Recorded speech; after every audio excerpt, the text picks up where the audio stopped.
Oh, we're here in Brighton today, lovely sunny day, isn't it?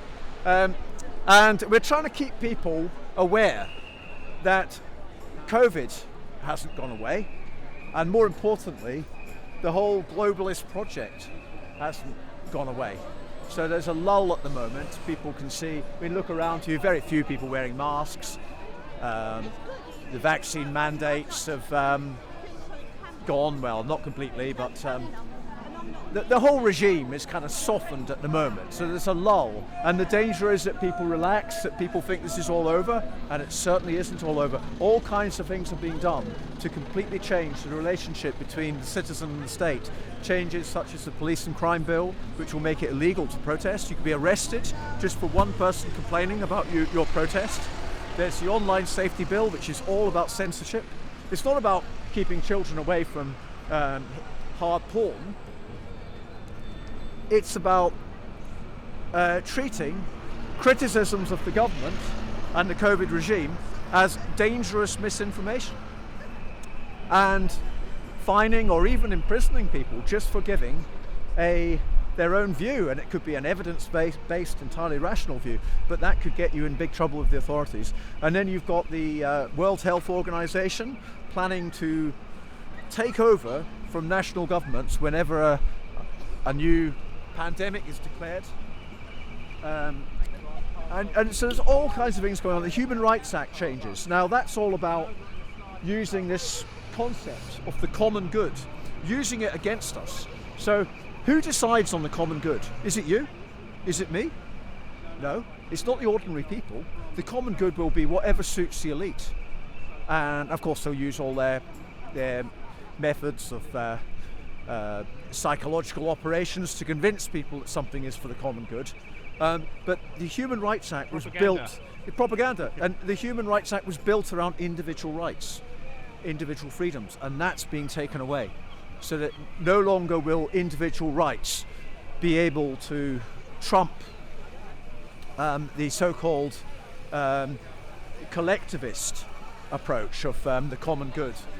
I think these are very dangerous times, I think, for society. I think the globalists have used COVID very much to their advantage, if not the whole thing was planned to happen for their advantage. But there's also all kinds of other things that they're doing. So they want a digital surveillance society. They want to get rid of cash so that they can control all funding, central digital currency. What's been quite disturbing for people on our side of the fence is just how easily people have rolled over and just accepted everything that this regime is doing as being for their benefit. You know, people really do believe that the government is there to help them. Now, I've noticed since the start of the protests against COVID is that the people who are really fighting this are people in the sort of middle age bracket. It's people in their 30s, 40s and 50s. That's where, if you look at the rallies, that's where we're strongest. On the other ends of the age spectrum, older people, they just don't believe that their government would do them harm. They don't believe that the BBC would tell them lies. And then you've got the younger people who have been very much indoctrinated into thinking of COVID through the lens of the kind of moral narrative. So you're a good person if you wear a mask. You're a good person if you get your jabs. And to look at people like us as not just wrong, but immoral.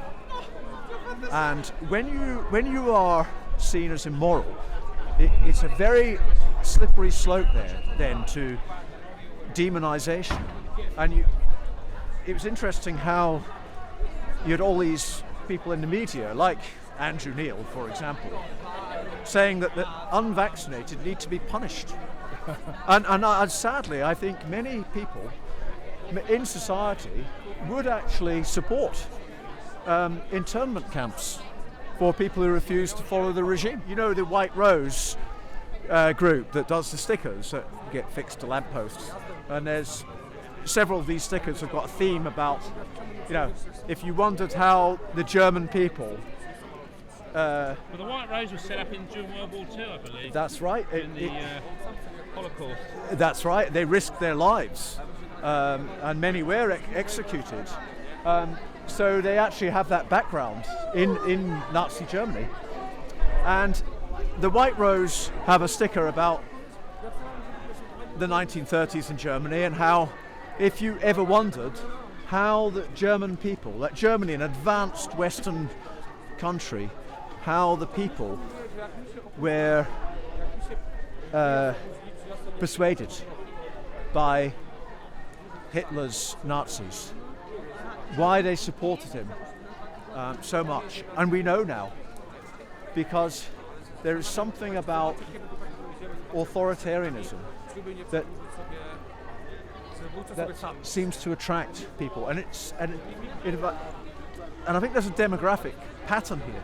It seems to particularly attract the professional bureaucratic class, not so much the working class. You used the term cognitive dissonance a moment ago, and I think that this is what the professional bureaucratic class work with all the time. They know that something is wrong or absurd, but they've got the intellectual capacity to work with it and to kind of, at a conscious level, make it right, make it true.